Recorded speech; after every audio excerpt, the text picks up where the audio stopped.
የጴንጤ መታወቂያው ኢየሱስ ማለት ነው።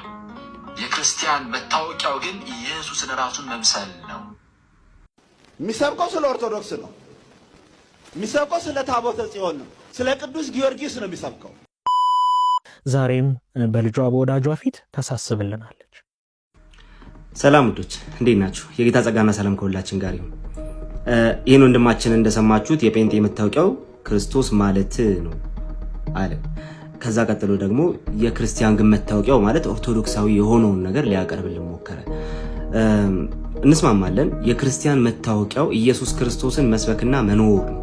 ነገር ግን ከዛ ጋር በተያያዘ ወንድማችን ስለ ኦርቶዶክሱ ስለሆነ ይሄን እየነገረን ያለው ሪሊ በኦርቶዶክስ ቤተክርስቲያን ውስጥ በዚህ ደረጃ ኢየሱስ ክርስቶስ እየተኖረ ነው ወይስ ደግሞ የኢየሱስ ክርስቶስ መልእክት ተሻቃቅጦ ከሌላ ነገር ጋር ተቀላቅሎ እየቀረበ ነው የሚለውን ነገር አብሮ ማየት ያስፈልጋል። በኦርቶዶክስ ቤተክርስቲያን ውስጥ አሁን በዚህ ኦዲዮ የሰማነው አይነት ኑሮ አይደለም ያለው። ነገር ግን እነዚህ ከዚህ በኋላ የምንመለከታቸው ወገኖቻችን እንዳሳዩን የክርስቶስ ወንጌል የኢየሱስ ክርስቶስ ወንጌል ኢየሱስን የሚሰብከው ኢየሱስን የሚያስተምረው ከኢየሱስ ሌላ ነገር የማይመለከተው የወንጌል መልእክት ከሌላ ነገር ጋር ተቀላቅሎ እንደሚሰጥ ነው የምንመለከተው። እስቲ ለማስረጃ እንዲሆን የተለያዩ ነገሮችን እንመልከት። ለምሳሌ እንደው እንደ መጀመሪያ ማለት ነው ይህንን ወንድማችንን ወደ ኦርቶዶክስ ከተቀላቀለ በኋላ ምን ይዞ እንደመጣ እንመልከት። ለኔስ ልዩ ነሽ ድንግል ማርያም፣ ለኔስ ልዩ ነሽ መብርሃን። ወደ ኦርቶዶክስ እየተቀላቀሉ ያሉ ወገኖቻችን አስቀድሞ የሚያደርጉት ነገር ከወንጌል በተቃራኒ የሆነውን ይሄንን ከፍጡራን ጋር የተያያዘውን ለፍጡራን ዝማሬ ማቅረብ፣ የፍጡራንን ስዕል ይዞ የሆነ ነገር ማድረግ፣ መጽሐፍ ቅዱስን በማይገባ መልኩ የመፍታትን ጉዳይ ነው የምናየው። ለዚህ ደግሞ ማስረጃ እንዲሆነን እስቲ ሌላኛውን ወንድም ደግሞ እንመልከት። ይላል አባቱ ምን ሆኖ ቤዛ ሰጠው? እምኑ ሞቶ አባቱ ሞቶ ነው ቤዛ የሰጠው? ሞቶ ነው ቤዛ የሰጠው? ቤዛነትን አባቱ ሞቶ ነው የሰጠው? እናቱስ ጋይስ እናቱስ ክርስቶስ አንድ ጊዜ በገዛ ደግሞ ቤዛነትን አግኝቶ የሚለውን የዕብራውያኑን ጸሐፊ ንግግር ነው በዚህ መንገድ እየጠቀሰ ያለው። ኦርቶዶክሳዊነት ወይ ደግሞ የኦርቶዶክሳዊነት መንገድ ሲጀመር ቅዱሳት መጻሕፍትን በዚህ መልኩ እስከ ማጣመም በሚደርስ መልኩና ነገሮችን ወደ ፍጡራን ለመውሰድ ትግል በሚያደርግ መልኩ ከሆነ ሪሊ የኦርቶዶክሳውያን ወንጌል ወይ ደግሞ የኦርቶዶክሳውያን ሕይወት እውነትም ኢየሱስ ክርስቶስን በመምሰልና የሱን ወንጌል በመከተል የሚደረግ ነው የሚለውን ነገር እንድንጠይቅ ያደርገናል። ይሄ ወንድማችን ቤተክርስቲያኒቱ ከተቀላቀለ በኋላ ደግሞ በምን አይነት መንገድ እንደተገለጠ እንመልከተው።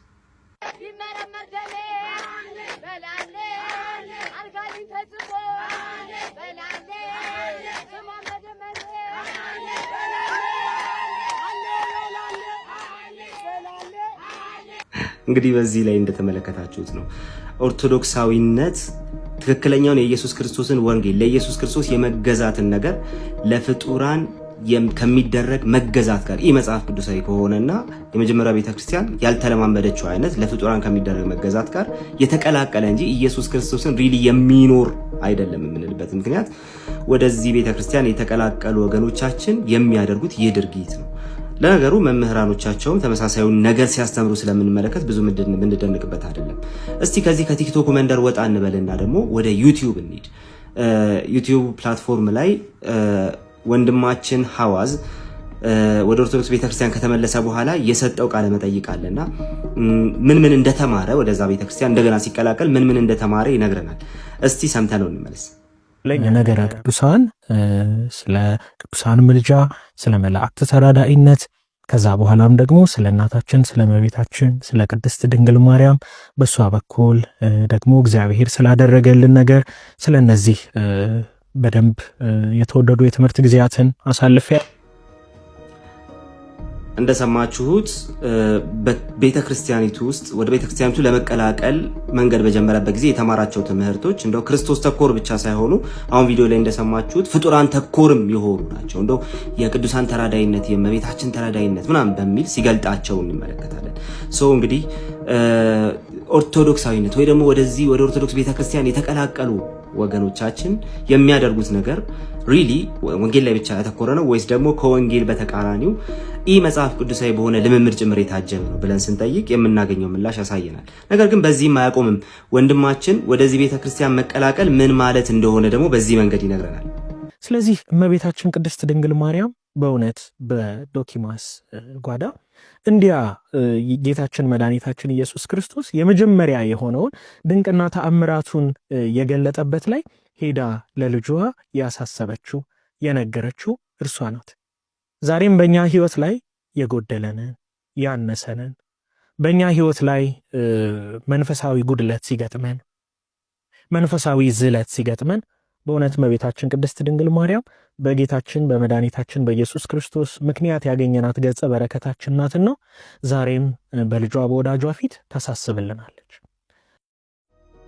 የሰርግ ቤት ወይ ደግሞ የቃና ዘገሊላው ሰርግ ቤት ታሪክ በቀጥታ ስለ ማርያም ተራዳይነትና ስለ ማርያም አማላጅነት የሚናገርና እንደዚሁም ዛሬም ቢሆን ማርያም በዚህ መልኩ ተራዳይነቷን በሚገልጥ መልኩ ትለምንልናለች የሚል ስቴትመንት ሲሰራበት እንመለከታለን እዚህ ጥቅስ ላይ። ከዛ በኋላ ወንድማችን ቪዲዮውን እንድትቀጥሉት የሚናገራቸው ነገሮች አሉ። ዩቲዩብ ላይ ገብታችሁ ቪዲዮውን መመልከት ትችላላችሁ። ይህንን ለማሳየት መጽሐፍ ቅዱስ ብቻውን በቂ አይደለም ይላል። መጽሐፍ ቅዱስ ጥቅስ ይፈልጋሉ ሰዎች፣ መጽሐፍ ቅዱስ ግን ብቻውን በቂ አይደለም ይላል። ኦኬ ታዲያ ምንድነው ቀጣይ የሚመጣው ነገር ሲባል አባቶች በማለት እንደሆነ ሄርማስን ለመጥቀስ ሲሞክር እንመለከታለን።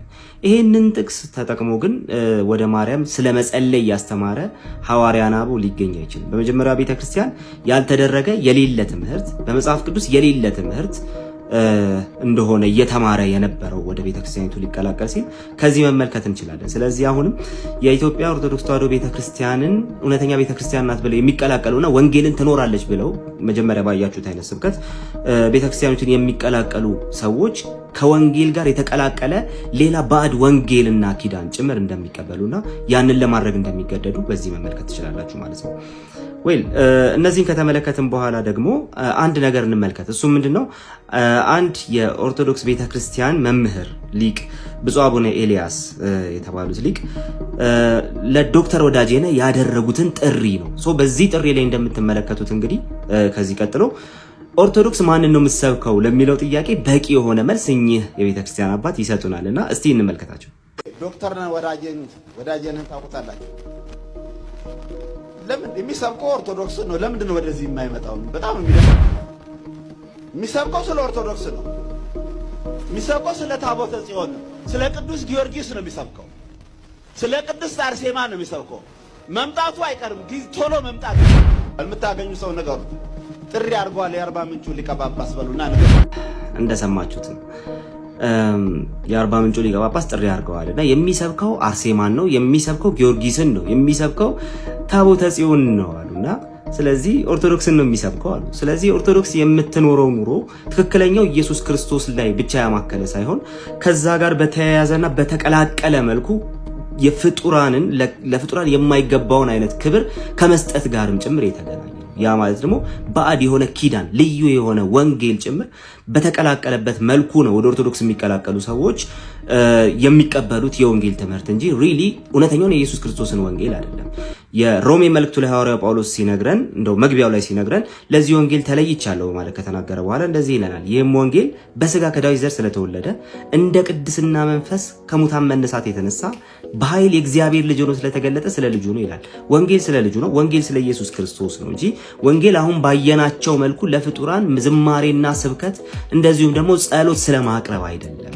የቅዱሳን የሚባሉ የፍጡራንን ስዕል ይዞ ደግሞ ስለመማጸንም አይደለም። እንደነዚህ አይነት ትምህርቶች የሚያሳዩት አንድ ነገር አለ።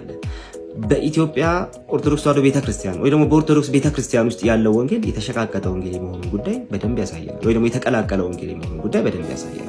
ይህ ወንጌል ስለ ኢየሱስ ክርስቶስ ነው፣ ስለ እግዚአብሔር ልጅ ስለ ኢየሱስ ክርስቶስ ነው። በስጋ ከዳዊት ዘር ስለተወለደው ደግሞ ከሙታን በመነሳቱ የእግዚአብሔር ልጅ መሆኑ ለሁሉ ስለተገለጠው ስለ ኢየሱስ ክርስቶስ ነው።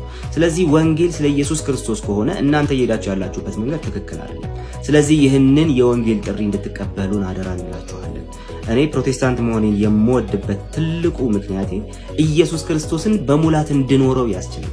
ጌታ ኢየሱስ ክርስቶስን እየታዘዝኩት ከወንጌል ውጭ የሆኑ ነገሮችን የተቀላቀሉ ባዕዳን የሆኑ ነገሮችን እየጣልኩኝ እንድራመድና ጌታዬን በሙላት እንዳመልከው ለሱ ብቻ እንድገዛለት ያስችለኛል።